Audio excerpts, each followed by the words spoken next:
ਅੱਜ ਆਪਾਂ ਗੱਲ ਕਰਾਂਗੇ ਚੌਥੀ ਜਮਾਤ ਪੰਜਾਬੀ ਪੁਸਤਕ ਪਾਠ ਨੰਬਰ 19 ਬਾਬੇ ਭਗਨੇ ਦੀਆਂ ਪਿਆਰੀਆਂ ਗੱਲਾਂ। ਇਸ ਪਾਠ ਨੂੰ ਪੜ੍ਹਾਂਗੇ ਅਤੇ ਇਸ ਪਾਠ ਦੇ ਪ੍ਰਸ਼ਨ ਉੱਤਰ ਵੀ ਕਰਾਵਾਂਗੇ। ਇਸ ਤੋਂ ਇਲਾਵਾ ਤੁਸੀਂ ਬਾਕੀ ਸਾਰੇ ਪਾਠਾਂ ਦੇ ਪ੍ਰਸ਼ਨ ਉੱਤਰ ਇੱਕ ਪਲੇਲਿਸਟ ਦੇ ਵਿੱਚ ਜਾ ਕੇ ਦੇਖ ਸਕਦੇ ਹੋ, ਚੌਥੀ ਜਮਾਤ ਪੰਜਾਬੀ ਪੁਸਤਕ ਨਾਂ ਦੀ, ਕਿਉਂਕਿ ਚੈਨਲ 'ਤੇ ਵੀਡੀਓ ਬਹੁਤ ਜ਼ਿਆਦਾ ਹੋ ਜਾਂਦੀਆਂ ਨੇ ਅਤੇ ਵੀਡੀਓ ਲੱਭਣੀ ਔਖੀ ਹੋ ਜਾਂਦੀ ਹੈ। ਹੁਣ ਆਪਾਂ ਪਾਠ ਨੂੰ ਪੜ੍ਹਨਾ ਸ਼ੁਰੂ ਕਰਦੇ ਹਾਂ। ਬਾਬਾ ਸੋਹਣ ਸਿੰਘ ਭਕਨਾ ਇੱਕ ਮਹਾਨ ਯੋਧਾ ਤੇ ਪ੍ਰਸਿੱਧ ਦੇਸ਼ ਭਗਤ ਹੋਏ ਹਨ। ਆਪ ਅਮਰੀਕਾ ਵੱਸਦੇ ਭਾਰਤੀਆਂ ਵੱਲੋਂ ਬਣਾਈ ਗਦਰ ਪਾਰਟੀ ਦੇ ਪਹਿਲੇ ਪ੍ਰਧਾਨ ਸਨ। ਉਹਨਾਂ ਨੇ ਆਪਣੇ ਜੀਵਨ ਦੇ 26 ਸਾਲ ਅੰਗਰੇਜ਼ਾਂ ਦੀਆਂ ਜੇਲ੍ਹਾਂ ਵਿੱਚ ਬਿਤਾਏ। ਬਾਬਾ ਜੀ ਜਿੱਥੇ ਉੱਘੇ ਦੇਸ਼ ਭਗਤ ਸਨ, ਉੱਥੇ ਬੜੀ ਹੀ ਨਿੱਘੀ ਤੇ ਉੱਚੀ ਸ਼ਖਸੀਅਤ ਦੇ ਮਾਲਕ ਵੀ ਸਨ। ਉਹਨਾਂ ਦੇ ਜੀਵਨ ਨਾਲ ਸੰਬੰਧਿਤ ਕੁਝ ਘਟਨਾਵਾਂ ਇੱਥੇ ਦਿੱਤੀਆਂ ਜਾਂਦੀਆਂ ਹਨ।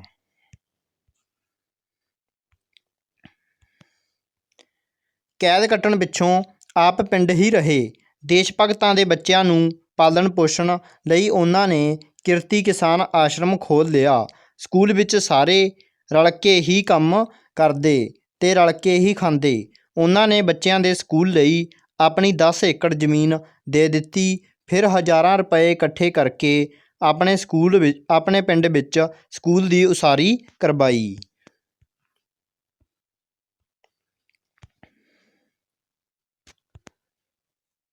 ਇੱਕ ਵਾਰ ਬਾਬਾ ਜੀ ਆਪਣੇ ਖੇਤਾਂ ਵੱਲ ਜਾ ਰਹੇ ਸਨ। ਆਪਣੇ ਕਮਾਦ ਦੇ ਖੇਤ ਨੇੜੇ ਉਹਨਾਂ ਨੇ ਕੁਝ ਬੱਚਿਆਂ ਦੀ ਗੱਲਬਾਤ ਸੁਣੀ। ਇਹ ਬੱਚੇ ਗੰਨੇ ਚੂਪਣ ਦੀਆਂ ਸਲਾਹਾਂ ਕਰ ਰਹੇ ਸਨ। ਇਹ ਬੱਚੇ ਬਾਬਾ ਜੀ ਦੇ ਬਣਾਏ ਸਕੂਲ ਵਿੱਚ ਪੜ੍ਹਦੇ ਸਨ।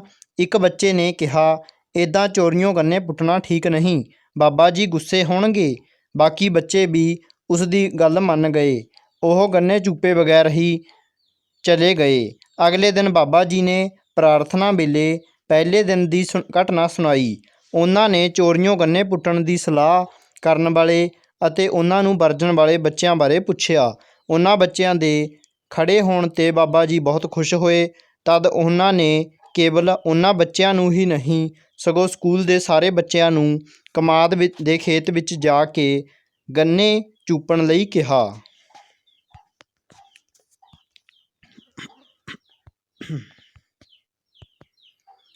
ਇੱਕ ਵਾਰ ਕਿਸੇ ਦੇਸ਼ ਦਾ ਰਾਜਦੂਤ ਬਾਬਾ ਜੀ ਦੇ ਆਸ਼ਰਮ ਵਿੱਚ ਉਹਨਾਂ ਨੂੰ ਮਿਲਣ ਆਇਆ। ਉਸਨੇ ਬਾਬਾ ਜੀ ਤੋਂ ਪੁੱਛਿਆ, "ਬਾਬਾ ਜੀ, ਤੁਹਾਡੀ ਸੰਤਾਨ?" ਬਾਬਾ ਜੀ ਨੇ ਸਹਿਜ ਸੁਭਾਅ 300 ਕਹਿ ਦਿੱਤਾ। ਰਾਜਦੂਤ ਬੜਾ ਹੈਰਾਨ ਹੋਇਆ। ਉਸਦੇ ਦੁਬਾਰਾ ਪੁੱਛਣ 'ਤੇ ਬਾਬਾ ਜੀ ਨੇ ਸਾਹਮਣੇ ਸਕੂਲ ਵੱਲ ਇਸ਼ਾਰਾ ਕੀਤਾ। ਉਹਨਾਂ ਨੇ ਕਿਹਾ, "ਉਹ ਸਾਹਮਣੇ ਸਕੂਲ ਵਿੱਚ ਪੜ੍ਹਦੇ ਹਨ ਮੇਰੇ 300 ਬੱਚੇ।" ਉਹ ਸਕੂਲ ਦੇ ਸਾਰੇ ਬੱਚਿਆਂ ਨੂੰ ਹੀ ਆਪਣੀ ਸੰਤਾਨ ਸਮਝਦੇ ਸਨ।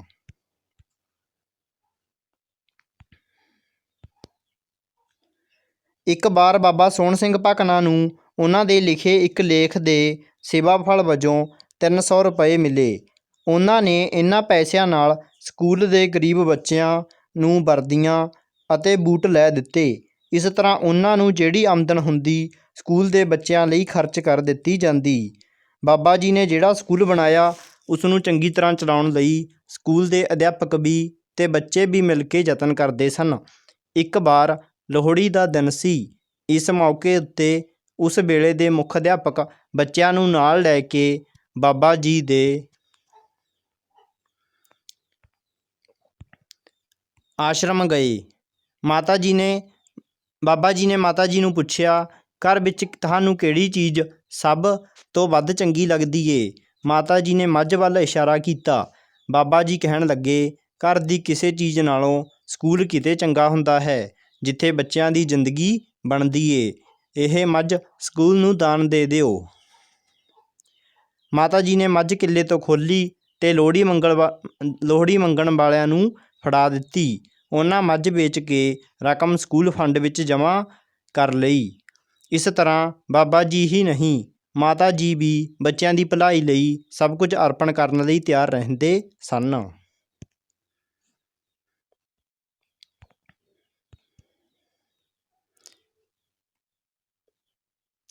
ਇੱਕ ਵਾਰ ਬਾਬਾ ਜੀ ਆਪਣੇ ਪੁਰਾਣੇ ਘਰ ਨੂੰ ਢਾਹ ਕੇ ਨਵਾਂ ਘਰ ਬਣਾਉਣ ਬਾਰੇ ਸੋਚ ਰਹੇ ਸਨ। ਇੱਕ ਦਿਨ ਉਹ ਪਿੰਡ ਦੇ ਮਿਸਤਰੀਆਂ ਨੂੰ ਲੈ ਕੇ ਗਾਡਰ ਆਦਿ ਲੈਣ ਲਈ ਸ਼ਹਿਰ ਚਲੇ ਗਏ। ਰਸਤੇ ਵਿੱਚ ਟੱਪਰੀ ਬਾਸਾਂ ਦੀਆਂ ਟੱਪਰੀਆਂ ਵੇਖ ਕੇ ਮਨ ਪੰਗਰ ਗਿਆ। ਸ਼ਹਿਰ ਤੋਂ ਗਾਡਰ ਦੀ ਥਾਂ ਬਾਂਸ ਅਤੇ ਸਿਰਕੀਆਂ ਲੈ ਕੇ ਮੁੜੇ। ਫਿਰ ਉਹ ਇਹਨਾਂ ਝੁੱਗੀਆਂ ਜਿਹੇ ਘਰ ਵਿੱਚ ਹੀ ਅੰਤਲੇ ਪਲਾਂ ਤੱਕ ਰਹੇ। ਕੋਈ ਪੁੱਛਦਾ ਤਾਂ ਕਹਿੰਦੇ, ਮੇਰੇ ਦੇਸ਼ ਦੀ ਜਨਤਾ ਨੂੰ ਚੱਜ ਨਾਲ ਰਹਿਣ ਜੋਗੇ ਮਕਾਨ ਨਹੀਂ ਜੁੜੇ। ਫਿਰ ਮੇਰੀ ਦੇਸ਼ ਭਗਤੀ ਕਾਹਦੀ ਹੋਈ ਜੇਕਰ ਮੈਂ ਆਲੀਸ਼ਾਨ ਘਰਾਂ ਵਿੱਚ ਰਹਾਂ।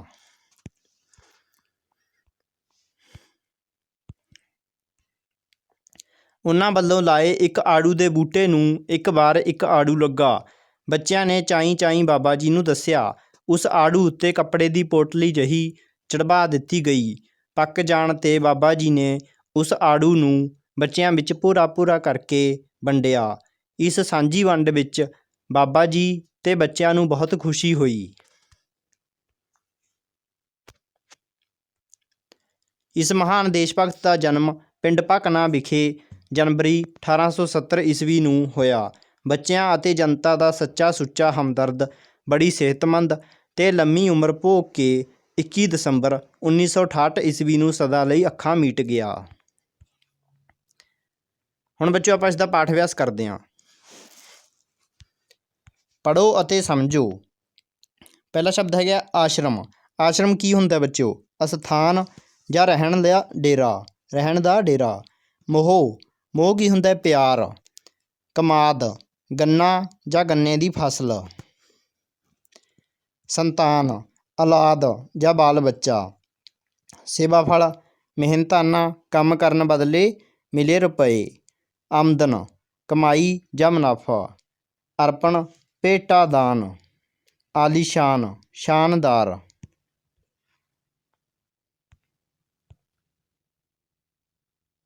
ਹਮਦਰਦ, ਦੁੱਖ ਵੰਡਾਉਣ ਵਾਲਾ। ਸਿਹਤਮੰਦ, ਅਰੋਗ ਜਾਂ ਰਾਜੀ। ਹੁਣ ਬੱਚਿਓ ਆਪਾਂ ਖਾਲੀ ਥਾਵਾਂ ਕਰਾਂਗੇ ਅੱਗੇ। ਠੀਕ ਸ਼ਬਦ ਚੁਣ ਕੇ ਖਾਲੀ ਥਾਵਾਂ ਭਰੋ। ਬਾਬਾ ਜੀ ਗਦਰ ਪਾਰਟੀ ਦੇ ਪਹਿਲੇ ਡੈਸ਼ ਸਨ। ਕੀ ਸਨ ਬੱਚੇ ਉਹ? ਪਹਿਲੇ ਪ੍ਰਧਾਨ। ਤਾਂ ਪਹਿਲੀ ਖਾਲੀ ਥਾਂ ਦੇ ਵਿੱਚ ਪ੍ਰਧਾਨ ਆ ਜਾਵੇਗਾ। ਆੜਾ, ਸਾਰੇ ਬੱਚਿਆਂ ਨੂੰ ਕਮਾਦ ਦੇ ਖੇਤ ਵਿੱਚ ਜਾ ਕੇ ਡੈਸ਼ ਚੂਪਣ ਲਈ ਕਿਹਾ। ਕੀ ਚੂਪਣ ਲਈ ਕਿਹਾ ਸੀ ਬੱਚਿਓ? ਗੰਨੇ। ਈੜੀ ਖਾਲੀ ਥਾਂ ਵੱਲ ਚੱਲਦੇ ਹਾਂ। ਇਹ ਮੱਝ ਸਕੂਲ ਨੂੰ ਡੈਸ਼ ਦੇਣ ਲਈ ਖੋਲ੍ਹ ਦਿਓ। ਕੀ ਦੇਣ ਲਈ ਬੱਚਿਓ? ਦਾਨ। ਦਾਨ ਦੇਣ ਲਈ ਮੱਝ ਖੋਲ੍ਹ ਦਿਓ। ਅੱਗੇ ਹੈਗਾ ਸੱਸਾ। ਮਾਤਾ ਜੀ ਵੀ ਬੱਚਿਆਂ ਦੀ ਭਲਾਈ ਲਈ ਸਭ ਕੁਝ ਡੈਸ਼ ਕਰਨ ਲਈ ਤਿਆਰ ਰਹਿੰਦੇ ਸਨ। ਕੀ ਕਰਨ ਲਈ ਬੱਚਿਓ? ਅਰਪਣ। ਸਭ ਕੁਝ ਅਰਪਣ ਕਰਨ ਲਈ ਤਿਆਰ ਰਹਿੰਦੇ ਸਨ। ਮੇਰੇ ਦੇਸ਼ ਦੀ ਜਨਤਾ ਨੂੰ ਚੱਜ ਨਾਲ ਰਹਿਣ ਜੋਗੇ ਡੈਸ਼ ਨਹੀਂ ਜੁੜੇ। ਕੀ ਨਹੀਂ ਜੁੜੇ ਬੱਚਿਓ? ਮਕਾਨ। ਹੇਠ ਲਿਖੇ ਪ੍ਰਸ਼ਨਾਂ ਦੇ ਉੱਤਰ ਲਿਖੋ। ਬਾਬਾ ਸੋਹਣ ਸਿੰਘ ਭਕਨਾ ਕੌਣ ਸਨ? ਤਾਂ ਬੱਚਿਓ ਕੌਣ ਸੀ ਬਾਬਾ ਸੋਹਣ ਸਿੰਘ ਭਕਨਾ? ਉੱਤਰ, ਬਾਬਾ ਸੋਹਣ ਸਿੰਘ ਭਕਨਾ ਇੱਕ ਮਹਾਨ ਯੋਧਾ ਤੇ ਪ੍ਰਸਿੱਧ ਦੇਸ਼ ਭਗਤ ਸਨ। ਆਪ ਅਮਰੀਕਾ ਵਸਦੇ ਭਾਰਤੀਆਂ ਵੱਲੋਂ ਬਣਾਈ ਗਦਰ ਪਾਰਟੀ ਦੇ ਪਹਿਲੇ ਪ੍ਰਧਾਨ ਸਨ। ਆਪ ਨੇ ਆਪਣੇ ਜੀਵਨ ਦੇ 26 ਸਾਲ ਅੰਗਰੇਜ਼ਾਂ ਦੀਆਂ ਜੇਲ੍ਹਾਂ ਵਿੱਚ ਬਿਤਾਏ। ਅੱਗੇ ਹੈਗਾ ਆੜਾ ਪ੍ਰਸ਼ਨ। ਬਾਬਾ ਸੋਹਣ ਸਿੰਘ ਭਕਨਾ ਨੇ ਕਿਹੜਾ ਆਸ਼ਰਮ ਖੋਲ੍ਹਿਆ ਅਤੇ ਕਿਉਂ? ਬਾਬਾ ਸੋਹਣ ਸਿੰਘ ਭਕਨਾ ਜੀ ਨੇ ਆਪਣੇ ਪਿੰਡ ਵਿੱਚ ਦੇਸ਼ ਭਗਤਾਂ ਦੇ ਬੱਚਿਆਂ ਦੇ ਪਾਲਣ ਪੋਸ਼ਣ ਲਈ ਕਿਰਤੀ ਕਿਸਾਨ ਆਸ਼ਰਮ ਖੋਲ੍ਹਿਆ। ਤੇ ਕਿਹੜਾ ਆਸ਼ਰਮ ਖੋਲ੍ਹਿਆ ਸੀ ਬੱਚਿਓ? ਕਿਰਤੀ ਕਿਸਾਨ ਆਸ਼ਰਮ। ਕਿਉਂ ਖੋਲ੍ਹਿਆ ਸੀ? ਦੇਸ਼ ਭਗਤਾਂ ਦੇ ਬੱਚਿਆਂ ਨੂੰ, ਉਹਨਾਂ ਨੂੰ ਪਾਲਣ ਪੋਸ਼ਣ ਲਈ ਤੇ ਪੜ੍ਹਾਈ ਲਿਖਾਈ ਕਰਨ ਦੇ ਲਈ। ਈਡੀ। ਅੱਗੇ ਹੈਗਾ ਆਪਣਾ ਈਡੀ ਪ੍ਰਸ਼ਨ। ਰਾਜਦੂਤ ਨੇ ਬਾਬਾ ਜੀ ਤੋਂ ਕੀ ਪੁੱਛਿਆ ਅਤੇ ਬਾਬਾ ਜੀ ਨੇ ਕੀ ਉੱਤਰ ਦਿੱਤਾ? ਰਾਜਦੂਤ ਨੇ ਜਦੋਂ ਬਾਬਾ ਜੀ ਨੂੰ ਉਹਨਾਂ ਦੀ ਸੰਤਾਨ ਬਾਰੇ ਪੁੱਛਿਆ ਤਾਂ ਬਾਬਾ ਜੀ ਨੇ ਸਕੂਲ ਵਿੱਚ ਪੜ੍ਹਦੇ 300 ਬੱਚਿਆਂ ਨੂੰ ਆਪਣੀ ਸੰਤਾਨ ਦੱਸਿਆ। ਬਾਬਾ ਜੀ ਨੇ ਲੇਖ ਦੇ ਸੇਵਾ ਫਲ ਦੇ ਪੈਸੇ ਕਿੱਥੇ ਖਰਚ ਕੀਤੇ? ਬਾਬਾ ਜੀ ਨੇ ਲੇਖ ਦੇ ਸੇਵਾ ਫਲ ਦੇ ਪੈਸੇ ਗਰੀਬ ਬੱਚਿਆਂ ਦੀਆਂ ਵਰਦੀਆਂ ਅਤੇ ਬੂਟਾਂ ਉੱਪਰ ਖਰਚ ਕੀਤੇ।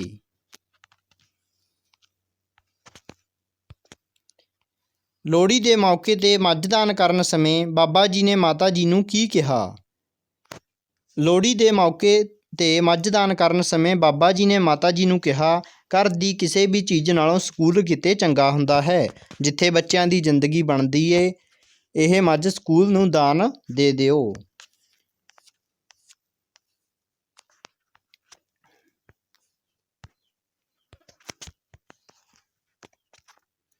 ਅੰਤਲੇ ਪਲਾਂ ਤੱਕ ਬਾਬਾ ਜੀ ਝੁੱਗੀਆਂ ਜਿਹੇ ਘਰ ਵਿੱਚ ਹੀ ਕਿਉਂ ਰਹੇ? ਉੱਤਰ ਹੈਗੇ, ਜਦੋਂ ਬਾਬਾ ਜੀ ਆਪਣਾ ਪੁਰਾਣਾ ਘਰ ਢਾਹ ਕੇ ਨਵਾਂ ਬਣਾਉਣ ਲਈ ਸ਼ਹਿਰੋਂ ਗਾਡਰ ਲੈਣ ਗਏ ਤਾਂ ਰਸਤੇ ਵਿੱਚ ਟੱਪਰੀ ਬੱਸਾਂ ਦੀਆਂ ਝੁੱਗੀਆਂ ਦੇਖ ਕੇ ਉਹਨਾਂ ਦਾ ਮਨ ਪਿਘਲ ਗਿਆ। ਉਹ ਸ਼ਹਿਰੋਂ ਗਾਡਰਾਂ ਦੀ ਥਾਂ ਬਾਂਸ ਤੇ ਸਿਰਕੀਆਂ ਲਿਆ ਕੇ ਝੁੱਗੀਆਂ ਜਿਹਾ ਘਰ ਬਣਾ ਕੇ ਰਹਿਣ ਲੱਗੇ। ਬਾਬਾ ਜੀ ਅਤੇ ਬੱਚਿਆਂ ਨੂੰ ਕਿਹੜੀ ਸਾਂਝੀ ਵੰਡ ਕਰਕੇ ਖੁਸ਼ੀ ਹੋਈ? ਬਾਬਾ ਜੀ ਵੱਲੋਂ ਲਾਏ ਆੜੂ ਦੇ ਬੂਟੇ 'ਤੇ ਇੱਕ ਵਾਰ ਇੱਕ ਆੜੂ ਲੱਗਾ। ਪੱਕ ਜਾਣ 'ਤੇ ਬਾਬਾ ਜੀ ਨੇ ਉਸ ਆੜੂ ਨੂੰ ਬੱਚਿਆਂ ਵਿੱਚ ਭੋਰਾ-ਭੋਰਾ ਕਰਕੇ ਵੰਡਿਆ। ਇਸ ਸਾਂਝੀ ਵੰਡ ਵਿੱਚ ਬਾਬਾ ਜੀ ਅਤੇ ਬੱਚਿਆਂ ਨੂੰ ਬਹੁਤ ਖੁਸ਼ੀ ਹੋਈ। ਹੇਠ ਲਿਖੇ ਸ਼ਬਦਾਂ ਨੂੰ ਵਾਕਾਂ ਵਿੱਚ ਵਰਤੋ। ਅੱਗੇ ਬੱਚਿਓ ਆਪਣੇ ਕੋਲ ਵਾਕ ਦਿੱਤੇ ਹੋਏ ਨੇ, ਇਹਨਾਂ ਨੇ ਸ਼ਬਦ ਦਿੱਤੇ ਹੋਏ ਨੇ, ਇਹਨਾਂ ਦੇ ਆਪਣੇ ਵਾਕ ਬਣਾਉਣੇ ਨੇ। ਦੇਸ਼ ਭਗਤ ਸ਼ਹੀਦ ਭਗਤ ਸਿੰਘ ਪ੍ਰਸਿੱਧ ਦੇਸ਼ ਭਗਤ ਸੀ। ਗਦਰ ਪਾਰਟੀ, ਬਾਬਾ ਜੀ ਗਦਰ ਪਾਰਟੀ ਦੇ ਪਹਿਲੇ ਪ੍ਰਧਾਨ ਸਨ। ਮੁੱਖ ਅਧਿਆਪਕ, ਸਾਡੇ ਮੁੱਖ ਅਧਿਆਪਕ ਜੀ ਬਹੁਤ ਚੰਗੇ ਸੁਭਾਅ ਦੇ ਹਨ।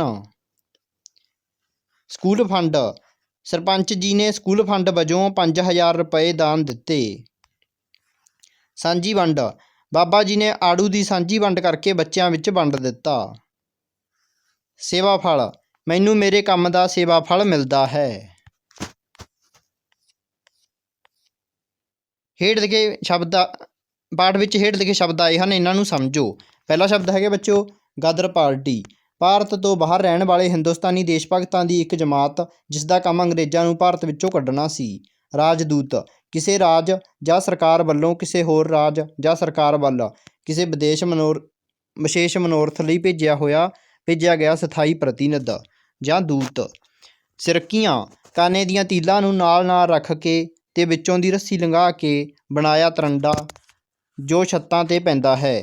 ਬੂਹੇ ਜਾਂ ਬਾਰੀ ਅੱਗੇ ਲਟਕਣ ਵਾਲੀ ਚਿੱਕ। ਅਧਿਆਪਕ ਨਿਮਨਲਿਖਤ ਵਾਕ ਬੋਲੇਗਾ ਅਤੇ ਵਿਦਿਆਰਥੀ ਉਸ ਨੂੰ ਲਿਖਣਗੇ। ਠੀਕ ਹੈ ਬੱਚਿਓ, ਅਧਿਆਪਕ ਤੁਹਾਨੂੰ ਇਹ ਸ਼ਬਦ ਬੋਲਣਗੇ ਤੁਹਾਡੇ ਅਤੇ ਤੁਸੀਂ ਇਹਨਾਂ ਨੂੰ ਮੂੰਹ ਜ਼ਬਾਨੀ ਲਿਖਣਾ ਹੈ। ਬਾਬਾ ਸੋਹਣ ਸਿੰਘ ਭਕਨਾ ਦੇ ਜੀਵਨ ਨਾਲ ਸੰਬੰਧਿਤ ਗੱਲਾਂ ਹੇਠ ਲਿਖੇ ਗੋਲ ਚੱਕਰ ਵਿੱਚ ਲਿਖੋ। ਤਾਂ ਬਾਬਾ ਸੋਹਣ ਸਿੰਘ ਭਕਨਾ ਜੀ ਦੇ ਜੀਵਨ ਨਾਲ ਸੰਬੰਧਿਤ ਇਹ ਗੱਲਾਂ ਨੇ। ਉਹ ਗਦਰ ਪਾਰਟੀ ਦੇ ਪਹਿਲੇ ਪ੍ਰਧਾਨ ਸੀ। ਠੀਕ ਹੈ, ਉਹਨਾਂ ਨੇ ਕਿਰਤੀ ਕਿਸਾਨ ਆਸ਼ਰਮ ਖੋਲ੍ਹਿਆ ਸੀ। ਇੱਥੇ ਵਿੱਚੋਂ ਕਿਸਾਨ ਨਾ ਸਹੀ ਕਰਕੇ ਲਿਖਣਾ ਆਪਾਂ ਨੇ। ਇਹ ਕਿਸਾਨ ਐਂ ਲਿਖਿਆ ਜਾਏਗਾ, ਕਿਨਸਰੀ ਸੱਸੇ ਕੰਨਾ ਨੰਨਾ ਕਿਸਾਨ। ਇੱਥੇ ਇਸ ਤਰ੍ਹਾਂ ਕਿਸਾਨ ਲਿਖਿਆ ਜਾਏਗਾ, ਗਲਤ ਹੈ। ਸੱਸੇ ਨੂੰ ਕੰਨਾ ਲਾਉਣਾ ਗਲਤ ਲਿਖਿਆ ਗਿਆ। ਠੀਕ ਹੈ, ਉਹਨਾਂ ਨੇ ਸਕੂਲ ਦੀ ਉਸਾਰੀ ਕਰਵਾਈ ਸੀ।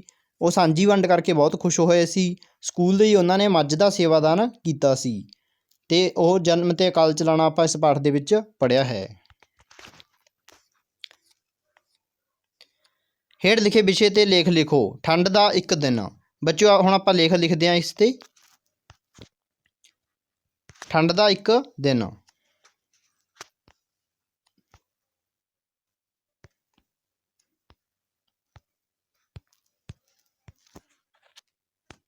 ਬੀਤੇ 8 ਜਨਵਰੀ ਦਾ ਦਿਨ ਬਹੁਤ ਹੀ ਜ਼ਿਆਦਾ ਠੰਡਾ ਸੀ। ਇਸ ਦਿਨ ਮੈਨੂੰ ਸਵੇਰੇ ਬਿਸਤਰੇ ਵਿੱਚੋਂ ਨਿਕਲਦਿਆਂ ਹੀ ਬਹੁਤ ਠੰਡ ਮਹਿਸੂਸ ਹੋਈ। ਮੈਂ ਸਕੂਲ ਜਾਣਾ ਸੀ।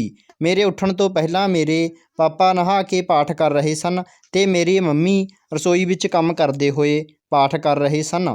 ਟੈਲੀਵਿਜ਼ਨ ਤੋਂ ਖਬਰ ਆ ਰਹੀ ਸੀ ਕਿ ਅੱਜ ਰਾਤ ਦਾ ਤਾਪਮਾਨ -1 ਡਿਗਰੀ ਸੈਂਟੀਗ੍ਰੇਡ ਸੀ ਅਤੇ ਇਹ 2 ਡਿਗਰੀ ਸੈਂਟੀਗ੍ਰੇਡ ਰਹੇਗਾ ਅਤੇ ਧੁੰਦ ਛਾਈ ਰਹੇਗੀ। ਇੰਨੇ ਨੂੰ ਮੇਰੀ 3 ਸਾਲਾਂ ਦੀ ਛੋਟੀ ਭੈਣ ਬਿਸਤਰੇ ਵਿੱਚ ਪਈ ਰੋਣ ਲੱਗ ਪਈ। ਮੰਮੀ ਜਲਦੀ ਨਾਲ ਉਸ ਕੋਲ ਗਏ ਅਤੇ ਉਸਦੇ ਮੰਜੇ ਤੋਂ ਉੱਠਣ ਤੋਂ ਪਹਿਲਾਂ ਉਸਦੇ ਗਲ ਵਿੱਚ ਬੰਦ ਗਲੇ ਦਾ ਸਵੈਟਰ ਅਤੇ ਪੈਰੀ ਜੁਰਾਬਾਂ ਪਾ ਦਿੱਤੀਆਂ। ਉਹਨਾਂ ਨੇ ਮੈਨੂੰ ਜਲਦੀ ਨਹਾ ਧੋ ਕੇ ਕੱਪੜੇ ਪਾਉਣ ਅਤੇ ਤਿਆਰ ਹੋਣ ਲਈ ਕਿਹਾ। ਮੈਂ ਜਲਦੀ ਸਾਰਾ ਕੰਮ ਮੁਕਾ ਕੇ ਸਕੂਲ ਦੀ ਗਰਮ ਡਰੈਸ ਪਾ ਲਈ, ਜਿਸ ਵਿੱਚ ਹੇਠਾਂ ਇੱਕ ਪੂਰੀਆਂ ਬਾਹਾਂ ਵਾਲਾ ਨੀਲਾ ਸਵੈਟਰ ਅਤੇ ਉੱਪਰ ਉਸੇ ਰੰਗ ਦਾ ਕੋਟ ਸੀ। ਗਲ ਵਿੱਚ ਟਾਈ ਸੀ, ਪੈਰੀ ਗਰਮ ਜੁਰਾਬਾਂ ਅਤੇ ਬੂਟ ਸਨ। ਬ੍ਰੇਕਫਾਸਟ ਮਗਰੋਂ ਮੈਂ ਬਸਤਾ ਚੁੱਕਿਆ ਤੇ ਮੰਮੀ ਜੀ ਨੇ ਗਲ ਵਿੱਚ ਮਫਲਰ ਅਤੇ ਹੱਥਾਂ ਵਿੱਚ ਦਸਤਾਨੇ ਪਾਉਣ ਲਈ ਕਿਹਾ।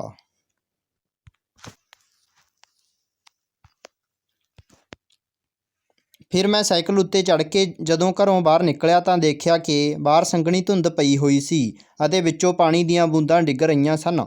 ਸੜਕ ਉੱਤੇ ਲੋਕ ਸਾਈਕਲਾਂ, ਮੋਟਰਸਾਈਕਲਾਂ ਤੇ ਰਿਕਸ਼ਿਆਂ ਉੱਤੇ ਮੂੰਹ ਸਿਰ ਢੱਕੀ ਇੱਧਰ ਉੱਧਰ ਜਾ ਰਹੇ ਸਨ। ਕਈ ਵਿਚਾਰਿਆਂ ਦੇ ਗਲ ਸਵੈਟਰ ਵੀ ਨਹੀਂ ਸੀ ਤੇ ਕਈਆਂ ਨੇ ਆਪਣੇ ਉੱਪਰ ਖੇਸੀਆਂ ਜਾਂ ਕੰਬਲ ਲਏ ਹੋਏ ਸਨ। ਸਭ ਤੋਂ ਵੱਧ ਮੌਜ ਕਾਰਾਂ ਵਿੱਚ ਸਫ਼ਰ ਕਰਨ ਵਾਲਿਆਂ ਨੂੰ ਸੀ, ਪਰ ਉਹ ਵੀ ਹੌਲੀ ਹੌਲੀ ਜਾ ਰਹੇ ਸਨ। ਰਾਹ ਵਿੱਚ ਲੋਕ ਧੂਣੀਆਂ ਲਾਈ ਅੱਗ ਸੇਕ ਰਹੇ ਸਨ ਤੇ ਕਈ ਹਲਵਾਈਆਂ ਦੀਆਂ ਅੰਗੀਠੀਆਂ ਕੋਲ ਖੜ੍ਹੇ ਹੋ ਕੇ ਗਰਮ ਗਰਮ ਚਾਹ ਪੀ ਰਹੇ ਸਨ।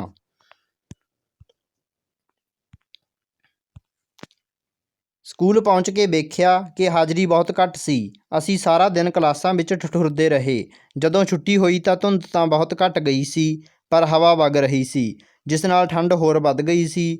ਜਦੋਂ ਮੈਂ ਘਰ ਪੁੱਜਾ ਤਾਂ ਮੰਮੀ ਜੀ ਨੇ ਅੰਗੀਠੀ ਭਖਾਈ ਹੋਈ ਸੀ। ਮੈਂ ਵੀ ਉਹਨਾਂ ਕੋਲ ਜਾ ਬੈਠਾ। ਟੈਲੀਵਿਜ਼ਨ 'ਤੇ ਦੱਸਿਆ ਜਾ ਰਿਹਾ ਸੀ ਕਿ ਅਗਲੇ 3-4 ਦਿਨ ਮੌਸਮ ਇਸੇ ਤਰ੍ਹਾਂ ਹੀ ਰਹੇਗਾ। ਕੁਝ ਸਮੇਂ ਮਗਰੋਂ ਮੇਰੀ ਠੰਡ ਉਤਰ ਗਈ। ਮੈਂ ਉਸ ਦਿਨ ਮੁੜ ਘਰੋਂ ਬਾਹਰ ਨਾ ਨਿਕਲਿਆ। ਤਾਂ ਬੱਚਿਓ ਤੁਸੀਂ ਇਹ ਲੇਖ ਹੈ ਜਿਹੜਾ ਇਹ ਕਰ ਸਕਦੇ ਹੋ। ਤੇ ਇਸ ਤੋਂ ਬਾਅਦ ਇਹ ਪਾਠ ਜਿਹੜਾ ਪੂਰਾ ਹੋ ਗਿਆ। ਅਗਲੇ ਪਾਠ ਦੇ ਪ੍ਰਸ਼ਨ ਉੱਤਰ ਜਲਦ ਲੈ ਕੇ ਹਾਜ਼ਰ ਹੋਵਾਂਗੇ। ਧੰਨਵਾਦ।